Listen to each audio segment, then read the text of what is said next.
Hi, welcome to Computers for the Completely Clueless. I'm Lee Keller. I'm Kim Cavanaugh. And we're back for another week. We are back for another week, Lee, and we're going to be talking some more this week about word processors. And word processors used to be like the number one thing on a computer. And you know, I think really the ability to do desktop publishing is one of those things that really kind of changed the way that people use their computers. You think 20 years ago, in order to get a good printed document, you had to go through a lot of work to get a printed document, right? Yeah. You know, boy, typing on Mimeo sheets, for instance, if you wanted to make multiple copies. Very, very painful. But then along comes computers and some things like PostScript fonts and some other really cool things. Yeah, a lot of things. And now, you know, the ability to type up something very quickly and send it to your printer, we don't even think about it anymore. I think the only thing that's used more than word processing today is probably email. Yep, you're probably right. And web surfing, of course, is very popular. But we want to start this show with a quick review, and we'll talk about what a word processor is. And simply, it's just a program that lets you process text. Now, last week we talked a lot about WordPad. Very low end, very basic. We actually gave viewers a little homework assignment. We said, you know, go to your Windows computer and open up WordPad and go ahead and get a little practice time in changing the fonts and changing things like bold, italic, and all that kind of thing. So hopefully you can't do a lot with it. No, you can't do a lot, but you can get a feel for how the menus work and those kind of things.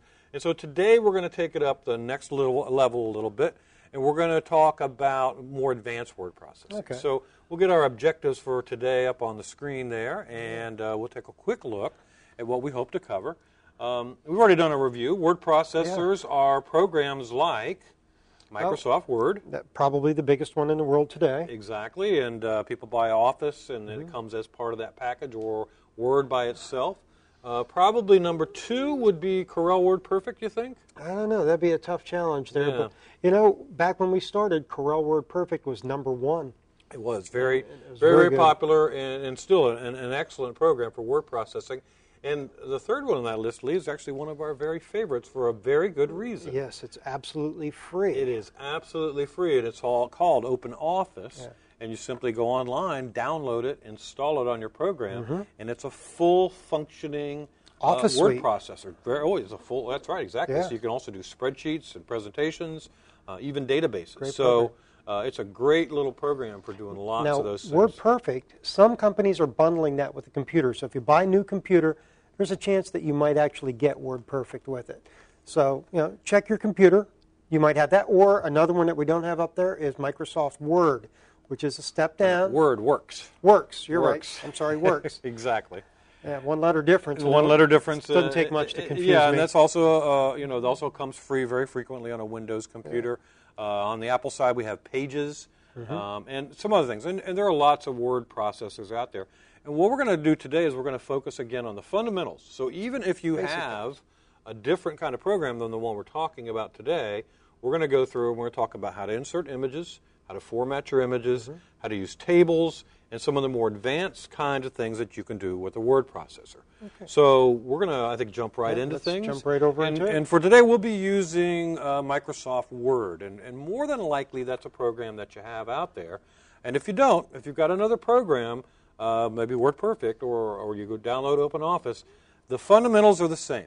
And so we're going to let Lee open up Office. I'm going to leave this Word. up. Yeah, Word. 2003. I'm putting that up there. Now, we're using an older version of Microsoft Word as well, because we've got the older version of Office on here. The new version for 2007 on the Windows side, 2008 on the Mac side, is significantly different in the way the interface is. Right, the way it looks. Remember, we talked in one of our first shows about the graphical user interface, where the buttons are, what they look like. And they moved a lot of them on this They did move version. a lot in Word 2007. So if you go buy Word today, you can't actually buy this version. You have to buy the brand new version. But we'll try to hit on some of those as we go along. And I remember somebody telling me once, as far as he was concerned, Word 1997 did everything that he wanted. Yeah. And that's really kind of true. So, you know, really, regardless of the version, a word processor is a word processor. So we'll open up our fancy document here. Now, you notice this over here. Oh, that's very important. Because it always gets you started. And some of the things that it does in getting started, you've got this pop-down menu, so it'll help you, sort of like a wizard. Right. But the other thing is is down here. It shows you your most recent documents. Okay, and what do we call this thing over? This is called the sidebar or that. And again, this is particular to Word, but other programs are going to have similar sort of things. Now, Lee, we've opened a new document. What's the first thing we should do? Well, assuming we want to use this document again sometime in the future. First thing you should do is save it. That's right. Always remember, start out your document, think ahead a little bit, save it, and remember the three things that every computer document file has to have: location, name, and file type.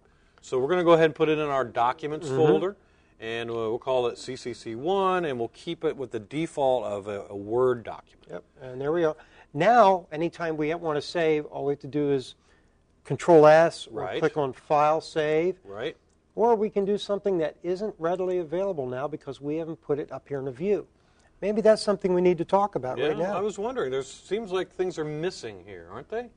Yes, under View, you've got a whole lot of things you can do, but toolbars have to be opened up. All right, so this is really the first time we've used the program, Yeah. and on this computer, so it didn't automatically put those toolbars in place. Right, I'm going to open up the standard bar. So when we talk about View, the View menu in most programs doesn't open the window or improve the view at your house. What it does, it changes the graphical user interface, the things that you view in the program.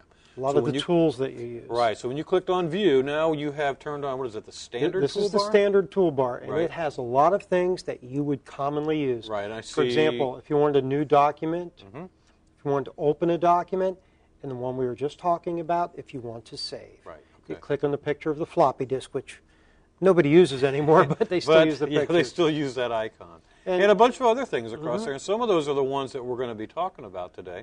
Let's go ahead and type in a little block of text here. Okay. And, I don't know what we're going to be talking about in this document.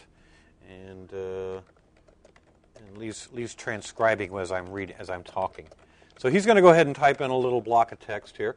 And you remember from last week's show that what's the first thing you need to do to be able to change formatting on screen? You must select it. You have to select. And so once you've got this line of text in here, it's in a Times New Roman font. Now, how do I know that's Times New Roman? Well, you don't, because, again, we don't have some information. Right. So let's go up here turn to View. on another toolbar.